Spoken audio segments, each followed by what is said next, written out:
On y va. Donc on est Parashat Lech Lecha. Donc comme on a l'habitude, on fait des halachot liés avec la paracha pour commencer. Alors il y a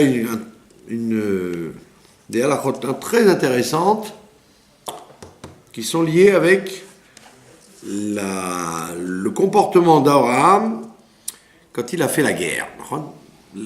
Aujourd'hui, mercredi, on a lu le morceau où il y a les 4 rois qui se battent contre les 5 rois, la première guerre mondiale, comme on dit.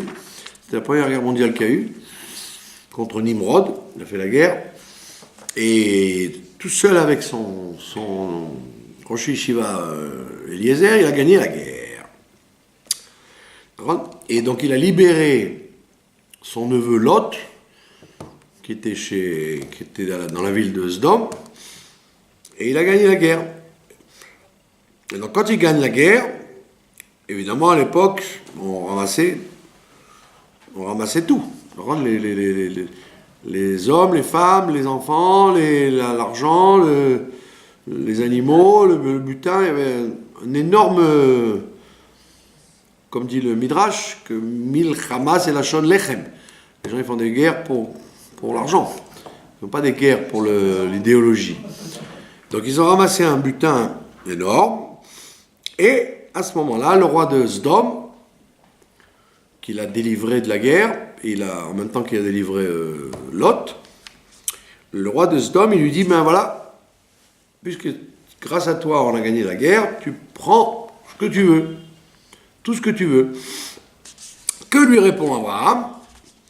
Il lui dit, Im michut ve'at sroch na'al, aussi bien un fil qu'un lacet de chaussure,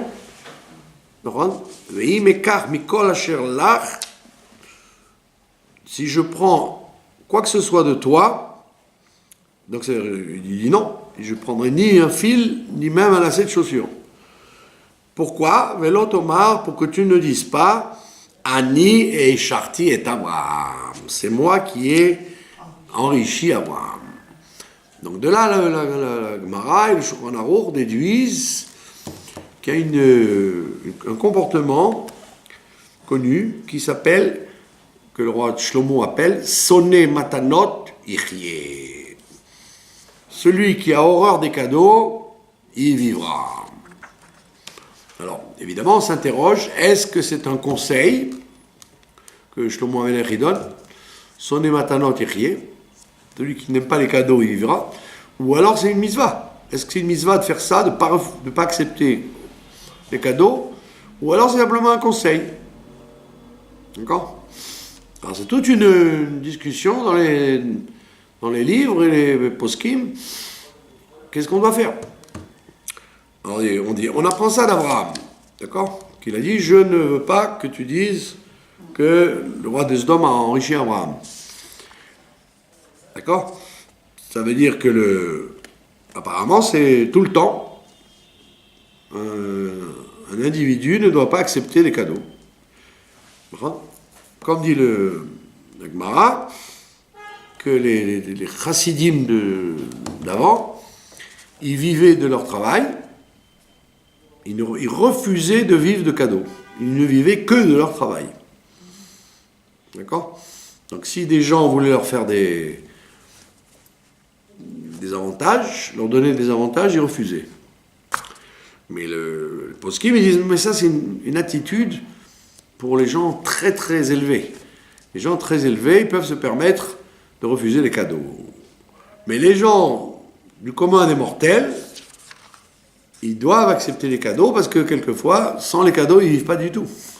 C'est pas Sonné Matanot Ichye, c'est Sonné Matanot Yamut. Celui qui les refuse, il meurt. D'accord? Prenez une famille nécessiteuse. Et ils n'ont pas de quoi terminer le mois. Si vous ne leur donnez pas, ou le pays, ou les amis, ou les caisses d'aide, ne leur donnent pas un complément, ben, ils ne vivent pas. Donc cette histoire-là s'adresse qu'à des gens particuliers. Des gens qu'on appelait des chassidim, comme des gens qui étaient prêts, eux et leurs femmes, parce qu'il fallait la vie de la femme. Ils étaient prêts à accepter de vivre dans la misère noire. mais ne jamais accepter de cadeau. Mais celui qui n'est pas à cette madriga, surtout si ça pose des problèmes de shalom bayit, alors lui, il a le droit d'accepter des cadeaux. Maintenant, qu'est-ce qu'on appelle un cadeau? Alors, un cadeau, on ne parle pas d'un cadeau amical, un gâteau, un livre, un petit truc, quoi. Quelque chose qui est minime, ça ne s'appelle pas un cadeau. Cadeau, c'est quelque chose qui est waouh! Il va prendre une voiture, une maison, une grosse somme d'argent, ça s'appelle un cadeau. Mais si Stam, il vient avec une bouteille de vin chez lui, c'est pas, on parle pas des choses qui sont habituelles, comme dit, des choses qui conservent l'amitié, quoi. On parle pas de ces choses-là, on parle des choses qui sont inoubliables. Qu'on s'en souviendra toujours qu'il lui a offert une chose très très importante, c'est de ça qu'on parle. Alors effectivement, on voit que dans la Gemara, que les Chachamim, il y a écrit que celui qui offre un cadeau aux Chachamim, c'est comme s'il offrait un sacrifice au Beth Amikdash. Donc on voit bien qu'on encourage les gens à donner des cadeaux aux Chachamim. Ça veut dire que ceux qui étudient la Torah. Pourquoi aux Chachamim spécialement? Parce qu'on dit que le Ran, si vous avez entendu parler du Ran, Rabbeinu Nissim, il dit quelle est la crainte de recevoir des cadeaux? C'est la crainte qu'on oublie Dieu. Quelqu'un qui reçoit des cadeaux, il va dire pas besoin de prier, pas besoin de demander dans les filotes, ça vient tout seul. Alors il dit quand il s'agit de gens qui vont devenir comment on dit ça, des gens athées, ils vont dire Dieu est inutile puisque je reçois tout. Alors ils disent quand il y a ce risque-là, alors on te dit sonnez ma talentirier, il ne faut pas donner des cadeaux à ces gens-là. Quelqu'un qui risquerait de devenir ingrat ou de ne pas prier pour son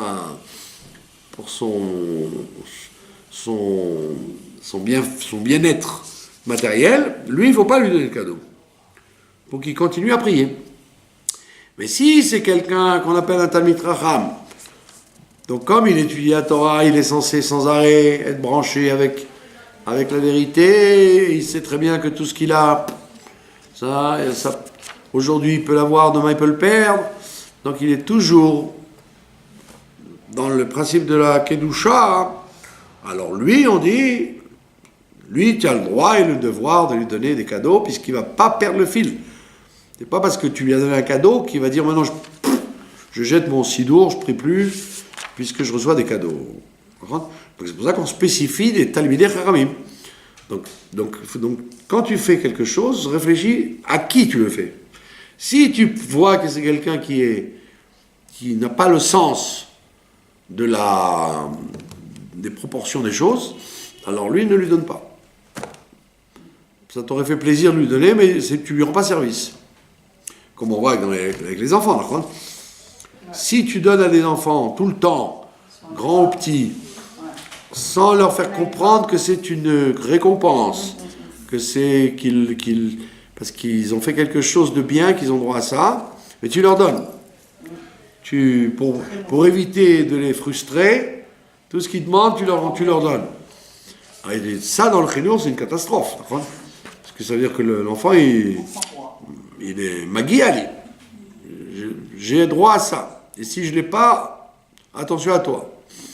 Alors, donc, que ce soit les enfants ou les adultes, ça, c'est un très mauvais calcul de donner aux gens tout ce qu'ils veulent, tout ce qu'ils demandent en tapant les pieds par terre. Mais si c'est quelqu'un qui comprend qu'il y a eu un effort, que lui-même il s'est bien comporté, c'est pour ça qu'il a reçu. Et donc ça veut dire qu'il y a une espèce de justice dans le monde, que quand on est bien, on reçoit des biens, quand on n'est pas bien, on reçoit du mal. Alors lui, c'est au contraire éducatif de lui donner des cadeaux quand il a bien fait. Quand il a bien fait.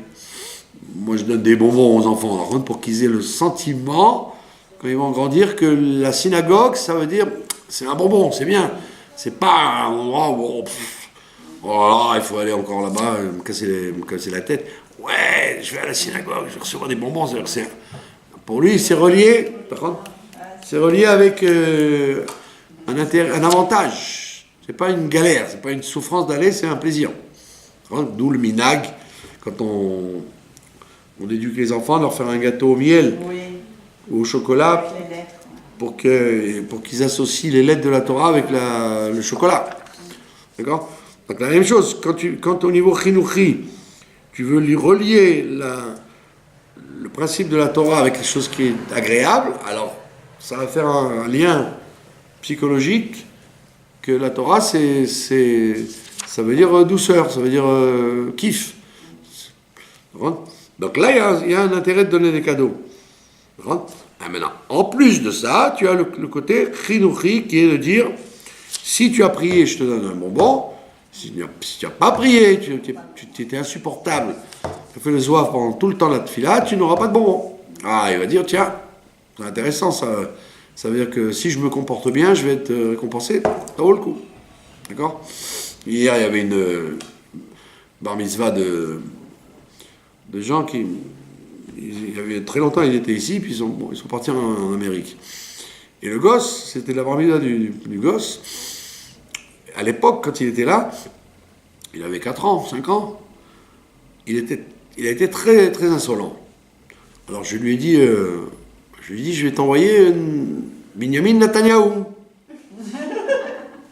Et il me regarde et me dit, mais moi je vais t'envoyer la police. Alors j'ai dit, comme ça tu parles, tu vas m'envoyer la police, tu n'as pas honte, etc. Eh bien tu n'auras plus de bonbons. Aouh! Ça a été pour lui une crise. Il s'est dit, quoi? Pour une phrase que j'ai lancée, j'aurai plus de bonbons, c'est vraiment pas intéressant. Donc je le vois dans son coin, il réfléchit pendant tout le temps de la tefila. Après il vient, il prend une chaise, il monte sur la chaise pour être à la hauteur de moi. Je parle à égalité avec toi, ça veut dire. Il se met à la hauteur sur une chaise comme ça pour me parler d'égal à égal. Il me dit, à quoi ça sert de se disputer? Viens, on fait la paix. Ah! J'ai dit, un homme politique, il est fait pour être un homme politique. Tu vois. Viens, on fait la paix. Il me dit, Bona, c'est shalom. Alors moi, ça va, j'ai pas voulu rire parce qu'il fallait être sérieux. Mais j'y vais, tu te rends compte un peu, le gosse, il a bien réfléchi, que c'est pas intéressant d'avoir été insolent, donc je me fais la paix. Donc ça veut dire, les gens n'étant pas idiots, donc quand ils reçoivent un cadeau, ils disent, oh, c'est normal, j'ai droit à ça. Ou alors tu dois lui faire comprendre que tu n'as droit à rien. Que si tu as un cadeau dans la vie, c'est un cadeau, c'est pas un salaire. Alors tu veux que ce soit un salaire, alors fais quelque chose en échange. Donc c'est pour ça qu'on te dit, Sone matanot ichye, c'est quand tu as affaire à quelqu'un qui va pas du tout se comporter comme il faut vis-à-vis de ce cadeau. Mais si tu sais que c'est quelqu'un qui au contraire va être reconnaissant, qui va dire oh je suis vraiment très touché, ou que ça va le rapprocher du judaïsme grâce au cadeau, ou que c'est un talmid racham et qui risque pas de mal tourner à cause du cadeau. Dans tous ces cas-là, on a le droit d'accepter un cadeau et on a le droit d'en faire, de faire des cadeaux. Donc maintenant le Rambam il dit, donc le Rambam, comme on l'a vu tout à l'heure, il a dit que les chassidim d'avant, ils refusaient de recevoir des cadeaux parce que justement ils étaient les chassidim. Mais le Rambam il a bien précisé midat des chassidim. Il n'a pas dit tout le monde doit faire ça. Et si tu es capable de jamais recevoir de cadeaux, ok, quoi la cavote.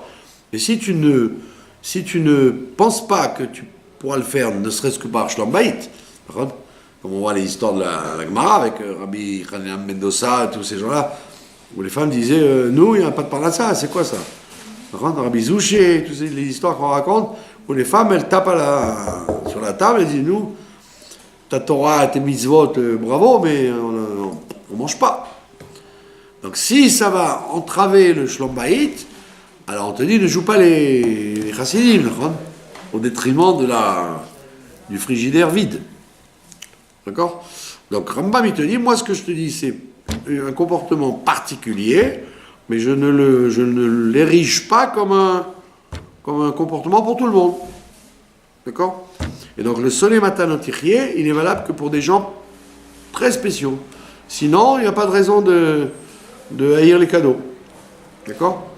Comme disent les Lituaniens, ils disent qui t'a dit que le passouk, il faut le lire à l'affirmative? Il faut le lire à l'interrogative. Sonné matanot ichye. Quelqu'un qui n'aime pas les cadeaux, il peut vivre. C'est-à-dire que d'après cette vision des choses, il n'y a aucun problème. Si tu reçois des cadeaux, tu seras bien. Donc c'est la route malheureusement ouverte vers la gratitude. Il y a des tas de yeshivot qui sont éduqués dans cet esprit-là, que le monde est là pour les servir. L'État doit les payer, les parents doivent les subventionner, les yeshivot doivent les nourrir, loger, blanchir. C'est pas très... Ça peut déformer l'esprit. Il faut laisser quand même un côté de considérer qu'un cadeau, c'est toujours à gérer avec beaucoup de réflexion.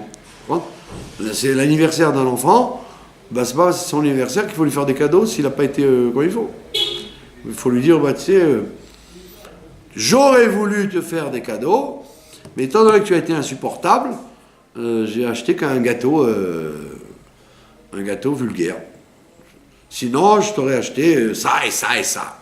Faut que les gens sachent le prix de ce qu'il faut.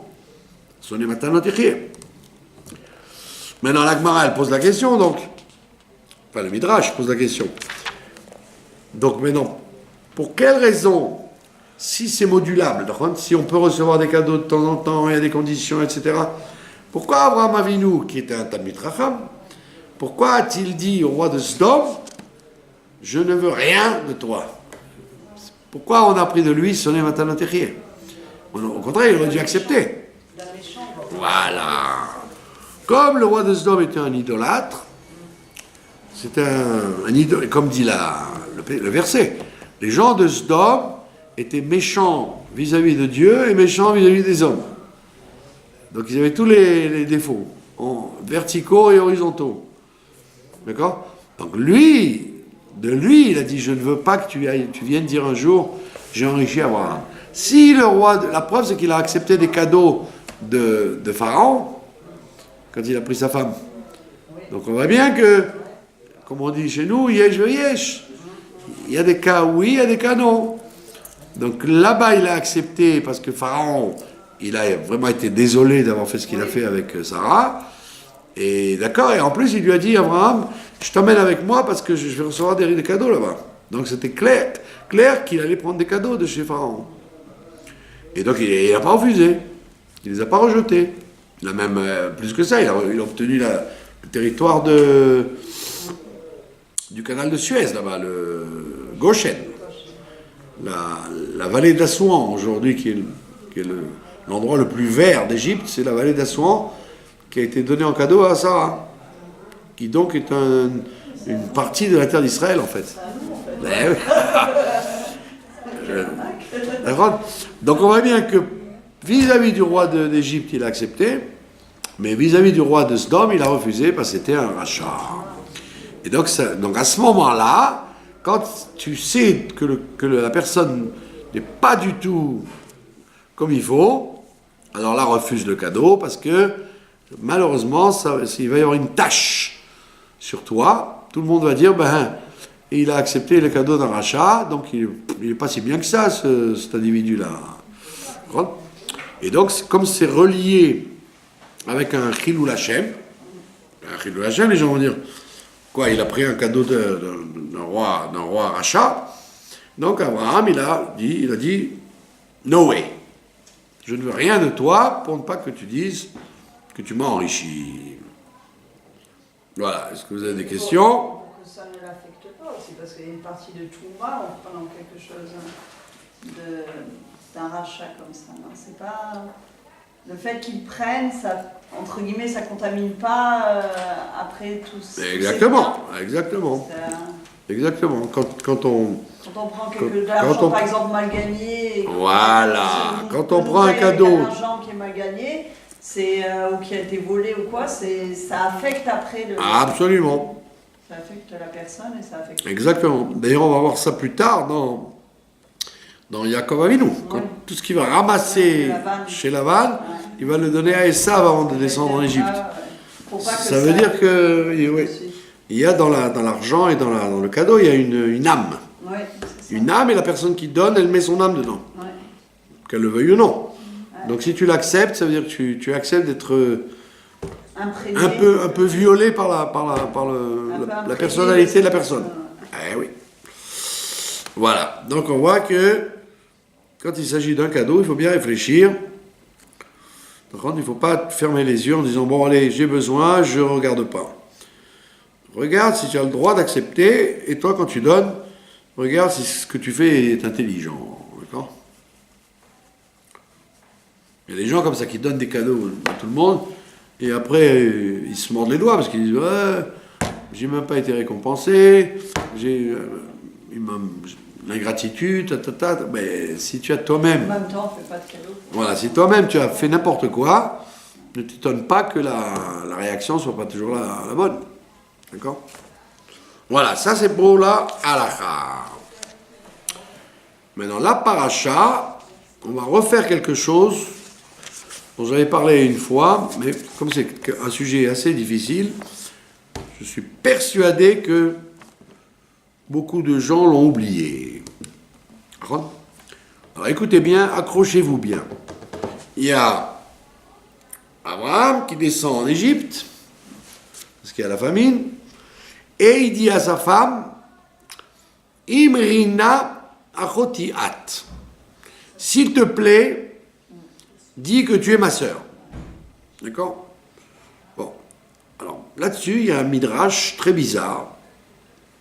On appelle ça un midrash plia. Un midrash étonnant. Un midrash étonnant qui dit, vous allez dire, vous dites ça va, c'est comme un cheveu dans la soupe. Il dit que quand le midrash, il dit, de là on apprend que quand on fait une shrita pour un malade le Shabbat, si quelqu'un est malade Shabbat, vous n'avez pas de viande prête, il faut faire une shrita pour lui, pour le malade. Il dit, c'est de là qu'on l'apprend, qu'on a le droit de faire une shrita pour un malade, pour un malade. Vous allez dire, c'est vraiment un midrash étonnant. Alors, quel est le rapport, quel est le déchiffrage de ce midrash? C'est la chose suivante. Quand la personne est malade, on parle de quelqu'un qui est malade gravement, on ne parle pas d'un léger rhume. Quelqu'un qui est très gravement malade et le docteur dit « il lui faut absolument une soupe de poulet ou un bouillon de bœuf. » Et vous n'avez pas de viande prête, cachère. Mais vous avez la possibilité d'avoir de la viande taref. Vous pouvez acheter de la viande déjà tuée, mais qui n'est pas cachère. Donc vous allez voir le rav, vous allez dire, ben voilà, qu'est-ce que je fais? J'ai de la viande de mon voisin qui est boucher, qui vend de la viande pas cachère. Qu'est-ce qu'il vaut mieux? Ça, et faire à manger aux malades? Et le rav va te dire, non! Prends une bête juive, une bête vivante, et fais la shrita. Mais la shrita, on est passible de mort quand on fait la shrita Shabbat. Alors on dit, il vaut mieux faire la shrita Shabbat, et à ce moment-là, le malade, chaque bouchée qu'il va manger va être cachère, que de prendre de la viande qui n'est pas cachère. Donc tu n'as pas transgressé la shrita, mais par contre, tu as transgressé que le malade, à chaque bouchée, ne va pas manger cachère. Et c'est la même chose avec Abraham Avinu. En disant à sa femme, sois gentil, rends-moi service, dis que tu es ma sœur. D'accord? Qu'est-ce qui va se passer? Étant donné que les enfants de Noir, ils avaient l'interdiction de faire l'adultère, donc si je ne dis rien, ils vont deviner que tu es ma femme. Qu'est-ce que je fais avec une femme en voyage? Tu n'as pas l'air d'être ma mère, tu n'as pas l'air d'être ma fille, donc tu es ma femme. Donc quand ils vont me tuer pour te prendre, ils vont transgresser l'adultère, et donc chaque fois qu'ils vont te prendre, ils seront en état d'adultère.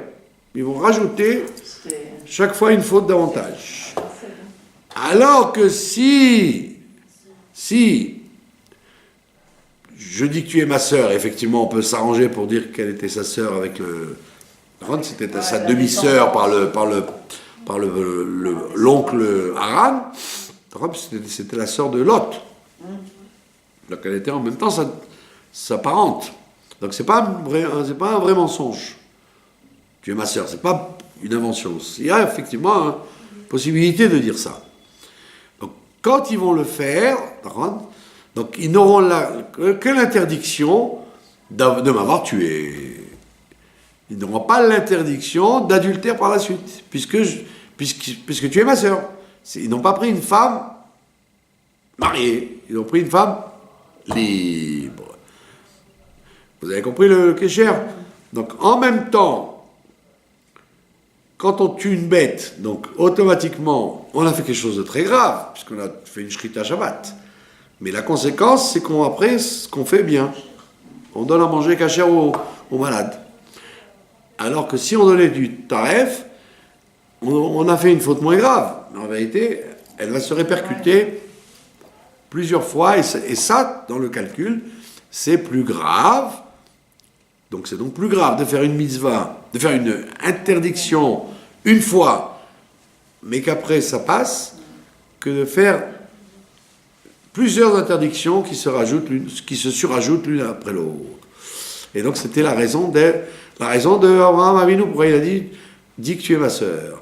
Ça veut dire, étant donné qu'ils sont prêts à tout, il vaut mieux qu'ils soient passibles d'avoir tué quelqu'un, et puis après c'est cachère, puisque je ne suis plus là, donc il n'y a plus d'adultère. Donc ils vont avec une femme libre. Alors que s'ils te prennent, alors que je suis vivant, sans arrêt, il y aura un adultère qui aura été commis. Qu'est-ce qui vous dérange? C'est l'inverse, puisque s'il n'aurait pas dit que c'est ma sœur, il l'aurait tué. En disant tu es ma sœur, d'accord? Il ne le tue pas. Voilà, il ne le tue pas. Non, ils peuvent le tuer parce qu'il peut s'opposer à ce qu'ils prennent la sœur. Mais une fois qu'ils l'ont tué, ça y est. À part le crime, qui est donc la faute grave comme la shrita, après, ils ne font rien de grave, puisqu'ils ont affaire à une femme libre. Alors que si ils te prennent de force alors que tu es marié avec moi, ils font un adultère à chaque instant, à chaque fois. Ça, c'est vous trouvez ça tiré par les cheveux? C'est que s'il le laisse en vie, elle est quand même sa femme, ils font quand même un adultère. Alors ça veut dire la faute. Non, s'il le laisse en vie. Parce que, en fait, elle est quand même sa femme, mais le fait qu'ils ne le sachent pas et qu'ils ne font pas volontairement, ils ne prennent pas la femme de quelqu'un, ils ne prennent pas une femme mariée, donc ça ne s'appelle pas un adultère? Non. Si quelqu'un ne sait pas qu'une femme elle est mariée, il la prend, c'est quand même un adultère, même s'il ne le sait pas. Non, c'est pour ça qu'il a rajouté. Étant donné qu'ils voudront te prendre quand même, donc ils vont me tuer pour me prendre. Mais donc s'ils me prennent en tant que frère, s'ils me tuent en tant que frère, donc ils n'ont rien fait, ils ont fait un crime. Mais après, tu es une femme permise, puisque tu es censé être ma sœur. Donc une fois qu'il est mort, toutes les fois qu'ils vont prendre Sarah, ce sera une femme libre. Alors que s'ils te prennent de force, parce qu'ils savent que tu es une femme mariée, là, parce que c'est plus intéressant de prendre une femme mariée qu'une femme libre. Donc à chaque fois, ils vont transgresser le principe d'adultère. Pourquoi ils les protègent au niveau de la faute? Pardon? Pourquoi il protège Abraham au niveau de la faute? Pourquoi il fait ce... Mais oui, de là vous voyez que il faut toujours... Alors, C'est une politique qu'il faut avoir dans la vie, que si quelqu'un doit fauter, au moins, il vaut mieux qu'il fasse une faute une fois pour toutes et qu'après il soit moins passible. C'est ça toute la philosophie qu'il y a derrière. Maintenant, cette chose-là, bon, ça c'est au niveau du Midrash. Maintenant, dans la Chassidoute, on revoit la même idée. Bon, tout ce que je vous ai dit là, c'est classique. C'est un truc pile-poule classique des yeshivot. Maintenant, dans le Chassidoute, le Baal HaTanya, il dit, dans son livre de Igeret HaTshuva, il a écrit un livre, une partie du Tanya, elle s'appelle Igeret HaTshuva. L'épître sur la repentance. D'accord? Là-bas, il donne un exemple. Il dit, il faut savoir que les gens, ils ont tendance à faire attention aux interdictions comme le karet, faire la brit mila de leur enfant, parce que c'est retranchement, de ne pas manger du chametz à Pessar, de ne pas manger à Kippour, les choses qui sont passibles de karet, les gens, ils en ont peur. Oh, ils font attention. D'accord? Mais les choses comme le lachon hara, ou la médisance, ou comment on appelle ça, le colportage, d'accord? Comme c'est banalisé, la plupart des gens, ça ne les dérange pas trop, quoi.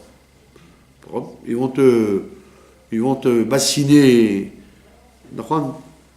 pour des histoires de cache-route ou de Khames à Pessah, mais la shonara, dans les journaux, dans la vie, c'est monnaie courante. C'est une discussion, c'est une conversation de salon. C'est pas mal vu. D'accord? Il y en a même qui sont friands de ça, qui vont dans les kidouches ou dans les synagogues pour entendre ce qu'ils appellent les naïs. Quelles sont les nouvelles? Ça veut dire quelles sont les nouvelles? Les nouvelles, c'est toute la shonara qu'on peut dire sur les rabbanim, sur les hommes politiques, sur les voisins, les voisines.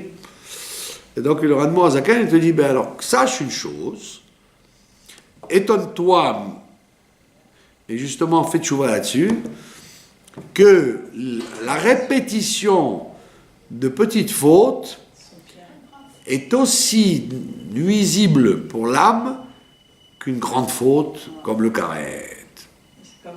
Il dit à quoi ça ressemble, à quoi la chose ressemble. Il dit, ben ça ressemble à quelqu'un qui veut empêcher la lumière de rentrer dans une maison. Alors il y a beaucoup de soleil qui rentre par la fenêtre. Alors il dit, si tu mets un petit rideau, tu n'as pas beaucoup enlevé le soleil. Si tu mets une centaine de rideaux, petits, des voilages, tu mets des voilages, tu vas arriver à rendre la chambre aussi obscure que si tu avais construit un mur de pierre. Il dit c'est la même chose. Le fait que l'influx divin fait vivre ta vie, c'est comme le soleil qui rentre dans la pièce. Quand tu fais une faute passive de carette, c'est comme si tu mettais un mur entre toi et Dieu, et donc, il n'y a plus de vie. Tu es retranché parce qu'il n'y a plus de vie.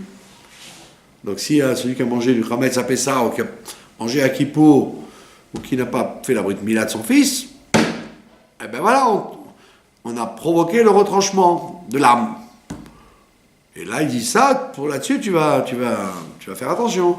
Mais en vérité, la shonara, c'est comme le voile que tu mets, un petit voile, un petit voile, un petit voile, un petit voile, l'accumulation des fois de ta vie où tu as fait la shonara, où tu n'as pas étudié la Torah quand tu devais l'étudier, ou quand tu l'as, petite mitzvah que tu n'as pas voulu faire, et bien, l'accumulation de ça retranche l'âme, ça l'éloigne. Ça coupe la vitalité de l'homme vis-à-vis de Dieu, autant que s'il avait fait une faute de carette.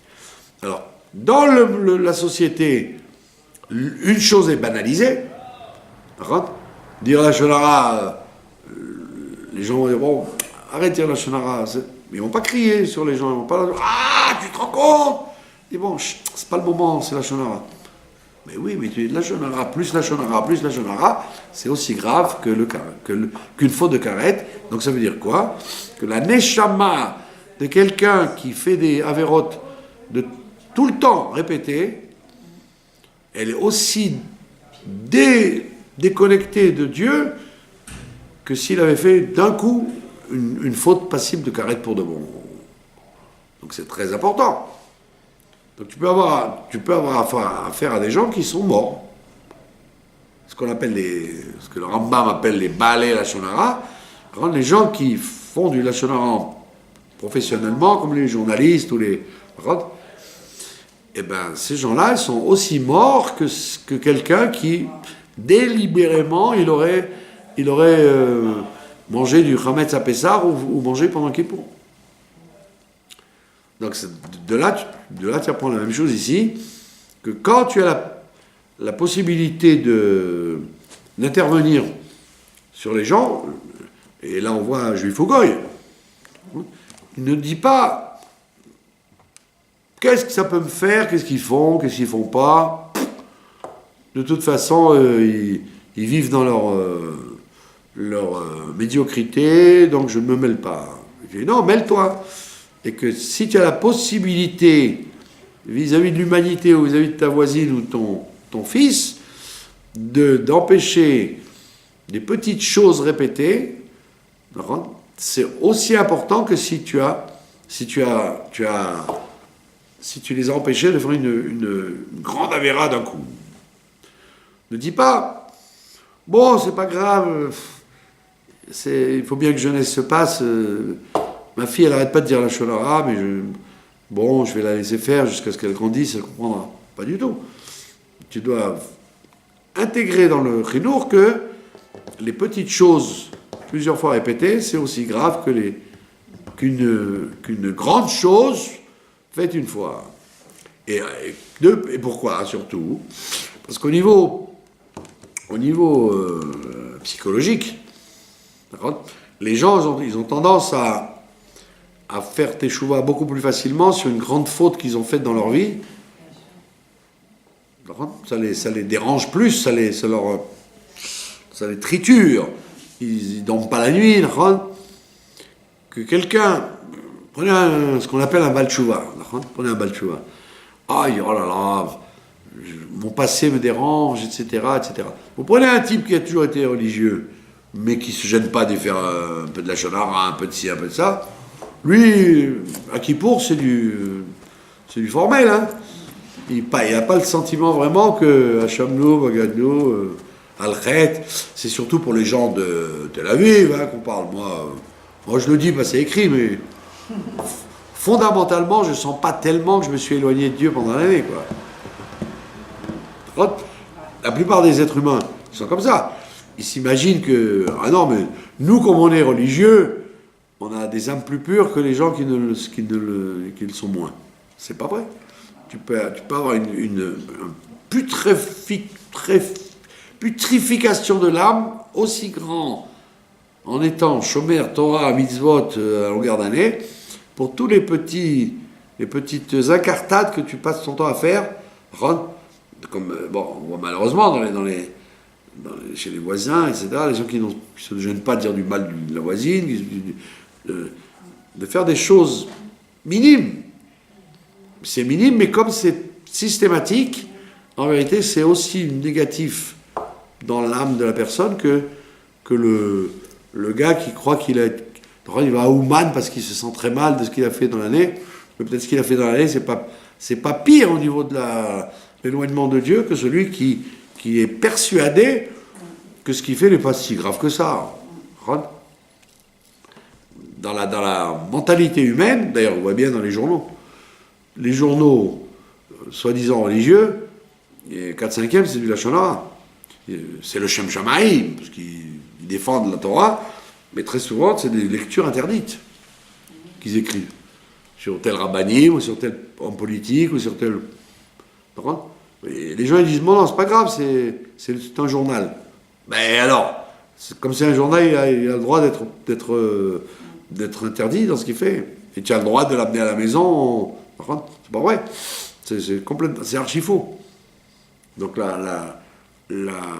l'enseignement de cette histoire du Midrash Plia, c'est de dire que n'oublie pas que chaque petite chose que tu fais doit être un impact aussi fort que si tu en fais une grosse d'un coup. Et à l'envers, dans les mitzvot, pareil. Dans les mitzvot, pareil. Quand tu veux, ce que le Rambam te dit, tu veux changer une mida chez toi, tu sens que tu es avare ou orgueilleux ou cruel ou peu importe, et tu sens que c'est énorme. Tu dis, mais je n'arriverai jamais. Par contre, je n'arriverai jamais à me changer. Et toi, tu vois quelqu'un, un enfant, un adulte, et tu dis, ouh là là, avec un défaut pareil, on ne peut rien faire. Qu'est-ce qu'on va faire? Alors on te dit, les siffrets refois, les livres de guérison, les livres de médecine juifs, de Moussard, etc., pour changer les qualités, les défauts, ils te disent toujours, procède par la politique du saucisson. La politique du saucisson. Quelqu'un qui est avare ne vient pas lui taper dessus en lui disant « Allez, barre de fer, lâche-toi, donne 2000 shekels. » Tu n'as aucune chance. Tu n'as aucune chance. Il va tomber à la renverse. Tu lui as demandé 1000 shekels. Tu lui dis, mais tu sais, donne-moi 1 shekel. Oh, 1 shekel, d'accord. Et tous les jours, tu dis, aujourd'hui, donne-moi aussi 1 shekel. Ah, ben d'accord. D'accord. Donc ça va user sa midata kamtsanout, son défaut d'avarice. Et donc, en l'usant doucement, il va finir par être généreux sans s'en rendre compte. Parce que la mida a été abîmée, mais de façon inoffensive, puisque c'est quoi un shekel? C'est ce qu'on appelle la politique du saucisson, ce que faisaient les Russes. Ils disaient, on prend une tranche. Oh, on va pas faire une guerre atomique pour une tranche. Le lendemain, une autre tranche. Et à la fin, tu as tout pris, et la personne a l'impression de ne t'avoir rien donné, puisqu'elle l'a fait tranche par tranche. Donc c'est une stratégie dans le chinour. Donc pareil avec les enfants. Un enfant, il ne veut pas étudier, il ne veut pas faire quelque chose de fondamental. On ne lui dit pas, prends tes cahiers, commence à travailler, et mets-toi à étudier. Il ne voudra pas. Donc, comme nous, quand on était à l'école, la veille de l'examen, à minuit moins 5, on se disait, bon, il faut quand même s'y mettre, c'est demain l'examen. D'accord? On avait traîné 3 mois, et la veille de... Et les parents vérifiaient que la lumière était éteinte pour que demain tu travailles en bonne forme. Et nous, sous l'oreiller, on révisait les mathématiques ou l'anglais. Vous avez connu ça, non? Donc, alors toi tu vas dire, je vais prendre une décision, tu vas prendre les livres et tu vas commencer à t'y mettre. Cravale. Tu n'arriveras à rien du tout, quand on ne veut pas, on ne veut pas. Mais ce que tu peux faire, c'est travailler à la politique du saucisson. Une phrase, un petit truc par là, un petit truc par-ci. Donc, le Yetzer Hara n'a pas le sentiment d'être agressé. Et doucement, tu arrives à des résultats aussi forts que quelqu'un qui s'est fait violence et qui a dit « Allez, ça y est, j'y vais ». D'où la takana d'étudier le Chok Israël, d'étudier le Chitat, de faire le Rambam du jour, de faire le Daf Yomi, toutes ces takanotes-là des Chachamim. Pourquoi elles sont venues? Parce que le Yetzer Hara va te dire, quoi, tu veux étudier toute la Torah? Je ne te laisserai pas. Alors le Rabbi vient, il te dit, bon tiens, tu quoi, fais un pérec du Rambam tous les jours. Un pérec, oh, ça va, c'est tellement grand, un pérec, c'est rien du tout. Ou le Daf Yomi du Rambam. Chaque jour, il y a des milliers de pages au Talmud. Jamais j'arriverai à les étudier. Mais non, mais n'étudie qu'une page. Ah, une page, bon, ça va. Donc quand tu uses cette méthode de chaque jour un peu, personne ne s'imagine qu'il a embêté son Yetzirah, parce que le Yetzirah laisse tranquille. Donc aussi bien pour la tzedaka que le Rambam te dit, le Rambam te dit, tu veux donner 10 shekels, ne donne pas 10 shekels, donne 1 shekel 10 fois. Mais c'est pareil. C'est pareil sur la somme. Mais sur le travail intérieur, c'est pas du tout pareil. Tu as l'impression de n'avoir rien donné, et pourtant tu as donné 10 shekels. Alors que si je t'oblige à donner 10 shekels, ça te fait une déchirure plus grande, et peut-être que ton Yetzirah va dire non, je veux pas. D'accord? Donc voilà, on apprend tout ça de ce Midrash Plia d'Abraham Avinu, aussi bien dans le positif que dans le négatif. Travail par politique du saucisson, au jour le jour, un petit peu. Et c'est dans tout pareil. C'est la chita de Chinour qu'on doit utiliser avec tout le monde. Si tu dis aux gens, bon, vous allez m'écouter, ça va durer 3 heures, ils ne vont pas t'écouter 3 minutes, puisqu'ils savent que ça va durer 3 heures. Si tu leur dis, je ne parlerai qu'1 minute, 10 minutes, bon, ça on peut. D'accord? Donc c'est pour ça qu'il faut, quand vous lisez ce Midrash, si vous ne l'expliquez pas comme il faut, vous avez l'impression que c'est un... il passe du coq à l'âne. Dis-moi que tu es ma sœur, de là j'apprends qu'il faut faire la shrita pour un malade le Shabbat. Est-ce que vous avez des questions? Non, vous n'avez pas de questions?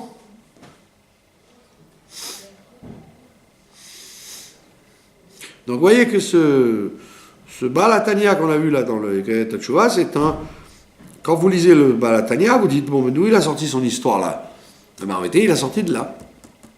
Il a sorti de là, et pour faire Tchouva, on te dit, la vraie Tchouva, c'est de faire petit à petit les choses. Et ne pas croire que les petites choses sont négligeables. Il n'y a pas de petites choses. Il n'y a que des grandes choses qui sont des fois vues comme des grosses montagnes, et des fois elles sont vues comme des légers fils, des légers voiles. Petit à petit, l'oiseau fait son. Et c'est très important. C'est pour ça qu'il y avait un, comment on appelle ça, un éducateur, il disait tout le temps ça. Il a réussi à faire des élèves en pagaille, et il a dit, j'ai réussi à faire des élèves en pagaille parce que j'ai toujours travaillé par coup à coup. Donc les gens n'avaient aucune conscience qu'ils étaient éduqués. Ils croyaient que, bon, c'est rien du tout, on ne m'éduque pas là, on m'a demandé de faire un truc facile, bon, moi je vais le faire. Ouais. C'est pareil, si vous voulez acquérir une langue, la même chose. Les gens qui acquièrent des langues, c'est pas des gens qui avalent le dictionnaire en une nuit. C'est des gens qui apprennent un mot par jour, une notion par-ci, une notion par-là, et quand ils se retournent, ils disent, mais voilà, ça y est, je connais la langue. D'accord? Donc c'est un très grand moyen psychologique qu'on doit se donner à soi-même. N'affronte jamais un problème comme une montagne, sinon tu n'auras aucune chance d'en venir à bout. Considère que c'est à petite dose. Donc tout de suite, c'est le principe de la pluie. Le principe de la pluie. Si on t'envoie un déluge, alors c'est le bon Dieu, il dit, la quantité d'eau que je vais leur envoyer dans une année, je vais leur envoyer en un jour. Tu as noyé le jardin. Tu as tout noyé. Alors on te le répartit en plusieurs jours et surtout en petites gouttes. Donc, voilà, en fin de compte, tu vois comment les fleuves grossissent, comment les rivières deviennent importantes, justement, c'est par des accumulations de pluie. S'il y avait un ouragan, tu n'aurais rien fait du tout. l'histoire de Rabbi Akiva avec la pierre. Avec avec la goutte qui a usé qui a usé la pierre. Vous n'avez pas de questions? Et c'est pour ça qu'en ce moment-là, il n'y a pas cette notion de déception vis-à-vis de soi-même.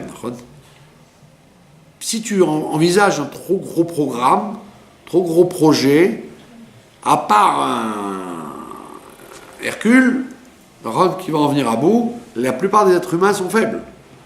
Donc au début, ils sont pleins d'initiatives, et puis après, ils se refroidissent, ils s'affaiblissent. Mais s'ils se disent eux-mêmes, non, j'ai pas une grande ambition, je vais étudier un passouk par jour. Et un passouk, mais c'est rien du tout, tu n'arriveras à rien. Alors, fais un passouk par jour, 365 versets dans l'année, ça fait déjà un livre. Et dans tout ce que tu fais, prends cette politique-là du peu à peu, mais ce qui est important, c'est la continuité. Il ne faut pas travailler en à-coups. Il y a des gens comme ça. Ils font une montagne, et puis après, ils ne font plus rien. Alors, tu ne fais pas de montagne, prends une cuillère et remplis le sac à sable. Le seau du sable, tu as l'impression que tu n'as rien fait du tout, mais en réalité, tu vas beaucoup plus loin, beaucoup plus sûr que les gens qui ont des projets gigantesques. Voilà. Donc quand vous voulez convaincre quelqu'un de faire quelque chose, ne lui mettez jamais la pression de faire un gros truc, sinon il ne fera rien du tout. Dans tous les domaines que ce soit le Kodesh, le Chol, le littéraire ou le scientifique, rien à craindre, on arrive. Voilà, pas de questions? Pas de questions. Est-ce que vous vous rappeliez de ce midrash qu'on avait vu? Non, pas spécialement. Bon, eh bien, si vous en rappelez, bravo. Si vous ne vous en souvenez plus, enfoncez-le vous bien dans la tête. C'est une clé d'éducation extrêmement importante et extrêmement, gratifiante. Ouais. Comme les gens qui veulent faire des régimes, etc. Ils s'imaginent que il faut arrêter de manger d'un jour à l'autre. Non, arrête ça un jour, un tout petit peu, t'arrêtes un peu. Pareil en sport, pareil en tout ce que vous voulez. Voilà. Je nous souhaite un excellent Shabbat. Et demain soir, nous les habitants de Eretz Israël, nous demandons la pluie. 7 Rejvan, nous commençons à demander la pluie. Et pas du déluge, on demande la pluie, c'est-à-dire des bonnes gouttes de bénédiction.